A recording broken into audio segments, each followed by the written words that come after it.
Hey guys, my name's Brittany Brown, and I chose motivation for my topic for my team improvement project. I believe motivation is key, and I learned this with my freshman year at South Gwinnett High School when I did competition cheerleading. So, um, just to kind of introduce you, it was our first year ever having a competition squad. Um, it's a different style of practice from football and basketball, so it's completely um, fresh to us. None of us had ever competed before. There's competitions at different gyms, and the gym that we used was called Force. And you could do it from 3 years old to college level.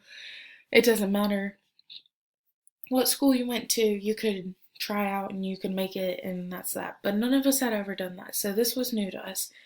And we never cheered together as a squad because it was freshmen, sophomore, junior, and seniors, and normally you just have your age level. And actually, our first year, no seniors even tried out. So, they were new coaches. There was a teacher, and then there was a coach that was from the gym, and we had both of them. So it was all new to us. There's 5 guidelines of motivation. The first being both situations and traits motivate people.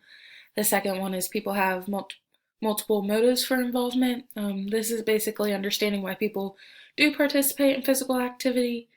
The third, change the environment to enhance motivation. Fourth, leaders influence motivation directly and indirectly. And the last one, use behavior modification to change undesirable participant motives. So all of these really go hand in hand with motivation. And if you are trying to achieve motivation, this is what you should do. And this is what we needed to focus on our freshman year because we were not as prepared as we wanted to be. But that is how it usually goes for a first year sport. And second year, we were more motivated and we used these guidelines to get there. So there's different types of motivation. There's intrinsic, extrinsic, achievement, and the difference between all of these we'll talk about. But for example, an extrinsic is a trophy. That is our second place trophy our first year. And we also got first, but second place, this was our first competition, and we went against a few teams. And even though it was just a few teams, we were still very proud because second place isn't first, but it's still decent, and you still get a trophy. So for the first type of motivation, it's intrinsic, and this is motivation that is driven by internal rewards. So basically, finding cheerleading enjoyable would be mine. Doing it for the thrill. I kind of look at competition days as roller coasters because right before the competition, you got the butterflies, you're nervous. It's like when you're going up the hill on a roller coaster. And then right when you get to the top is where we're standing right in front of the mat. And then when you go down, that's when we perform. And it's a thrill. It really is. You get 2 minutes to show what you got. And some people use making yourself feel better as a motivation. I personally don't, but I do know some people who have done it and it has worked for them. So that's the first type. The second type is extrinsic motivation. This is motivation that's driven by external rewards or just to avoid punishment. So we have this thing called a star chain, and this basically is like our motivation after practice. After each practice, we would link to someone. We had our names on our chains, and we'd link to somebody else that we thought did really well at practice or really needed encouragement. And the person that I linked to my first day of practice was Ayana, and that's because she was my flyer, and we were working on our one mans. We were struggling all practice, and we did it over and over again, and we eventually hit it. And once we hit it, we kept hitting it. So I linked with her, and then once you link with someone, you write a little note and you stick it on there. So I wrote her a note that I was proud of her and that we needed to continue to do that, and that kind of keeps us motivated. And we call it a star chain because one word of comments into it looks like an S. And then another one would be like trophies, like I mentioned before. And then in the picture, we got certificates for um, ranking in a competition, that we did at a camp, and it's like a all-star type competition, and that's another extrinsic motivation. And then going to state, which state is a competition where everybody in the state goes to if they get up to that level. So for our first year, we didn't get to go because obviously we're a first year team. First year teams usually don't go to state, but our second, third, and fourth year we did go, and it's a great experience, and it definitely is a motivator. So the third one is achievement motivation. This is an individual's motivation to achieve success for its own sake. It's a drive to success. It basically influences behaviors and thoughts of an athlete. And so this kind of really stood out to me because it's a self comparison of achievement. And I think I can mostly relate to this because when I was doing cheerleading, I was setting goals each week, but I would always compare myself from one week to another. And I did this so that I could improve each week, and this was my motivation. If I didn't land my back tuck one week, it was the goal the next. This kind of kept me motivated to achieve my goals each week, but it also helped me compare myself each week to better myself. This really helped me in cheerleading because it pushed me, but it also made me a better cheerleader, which made us a better squad because we each did this. I worked harder and harder when I thought about what I did the previous week. So self comparison can be a big deal of what you achieve, and I feel like that's why it's so important in sport, and that's why I thought it was so important for cheerleading. So communication is another big deal. You can communicate without motivation, but it is impossible to motivate without communicating. I believe in this because without communication, there is no motivation.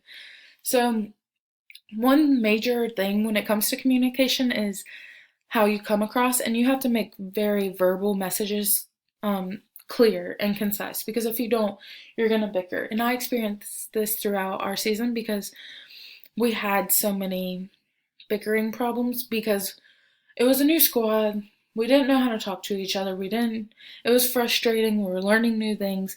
So being on the same page is another thing that comes along with communication and also knowing when the right time and place is to talk about something.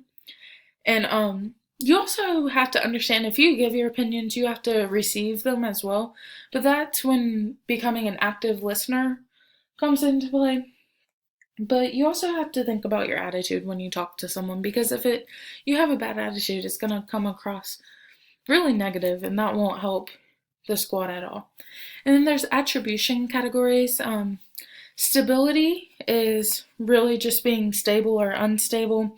And then locus of casualty is where it's to the extent of which individuals perceive their actions as caused by internal or external reasons.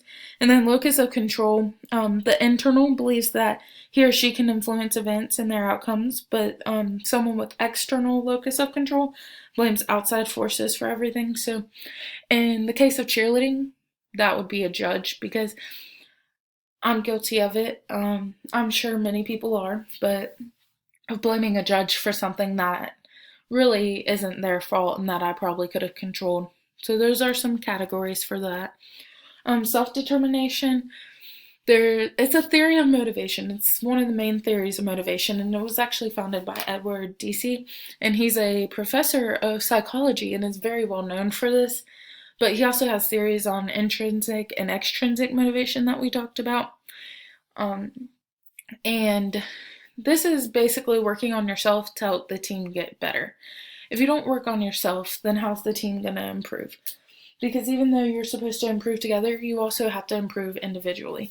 And there's three basic psychology needs for this, and that is autonomy, competence, and relatedness. Autonomy, just to sum it up, is it's really the urge to be casual agents intact in harmony with our integrated self. And then competence, it just means the desire to control and master the environment and outcome.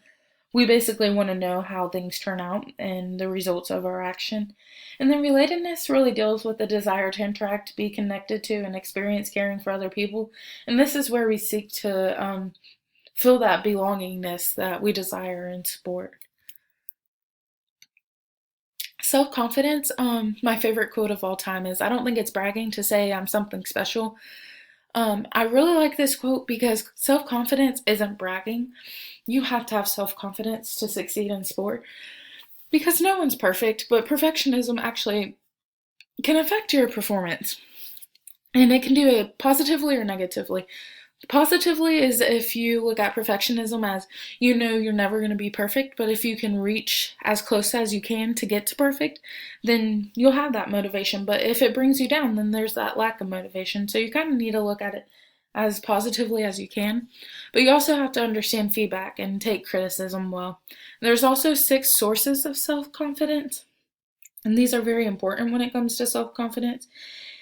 And these are performance accomplishments, being involved with the success of others, verbal persuasions, imagery experiences, psychological states, and emotional states. These are all important when it comes to self-confidence. Self-talk is also important. Self-talk is just your internal conversation, and there was actually an experiment on it, and there were 72 athletes, and they split them up into groups, and one had self-talk, one didn't, and the ones that had self-talk actually showed increases in self-confidence, and it reduced in anxiety, which is really well when it comes to competition because you want to have that confidence and no anxiety. Goal setting, there's a theory, it was created by Locke, but basically you set a goal, and what we had was a goal board. It had short-term and long-term goals on it, and we would focus on those, and we did it as an individual and as a group. And basically what we did, it made us work harder each week as we went on. So goal setting is very important when it comes to sports, because obviously you need motivation to get to those goals, but they really helped each week as a squad and individuals. So commitment's very important. It's the state or quality of being dedicated to a cause. If you're not going to be committed, there's no point in doing it. For competition cheerleading, it was a little different for us because we practiced every day, including some Sundays, so it was a lot of commitment, and we would have Friday night games if we cheered football and then competition Saturday morning, so it was a lot, but we kind of got into the swing of things, but you still had to have that commitment because if you didn't have that commitment, you weren't going to want to do all of it. You could just do just football, cheerleading, or just competition, but I stuck it out and did both, and I don't regret it at all because, I mean, my commitment was there, but that is something we lacked our first year because it was very hard practicing every day. Competitiveness, a disposition to strive for satisfaction when making comparisons with some standard of excellence in the presence of evaluative others. So basically, competitiveness is important when it comes to sports. It's a social evaluation or comparison, and the level of achievement motivation brings out of the self-competition is very important, and we saw this a lot my freshman year. And so basically, all of these factors lead to motivation, and obviously motivation is very needed. And we learned this our first year. It was a full season of lessons, but by the time our second season got there, we were able to do everything better because we understood it more. The communication, the goals were better. They were more difficult. Our competitiveness was higher because we were a better squad. All of these things led to us having more motivation throughout the years, and we were a better squad because of it. I think that motivation is needed in every sport, not just cheerleading, but I think motivation is one thing that we had to work very hard on because we didn't have a lot of it our first year, not as much as we would like.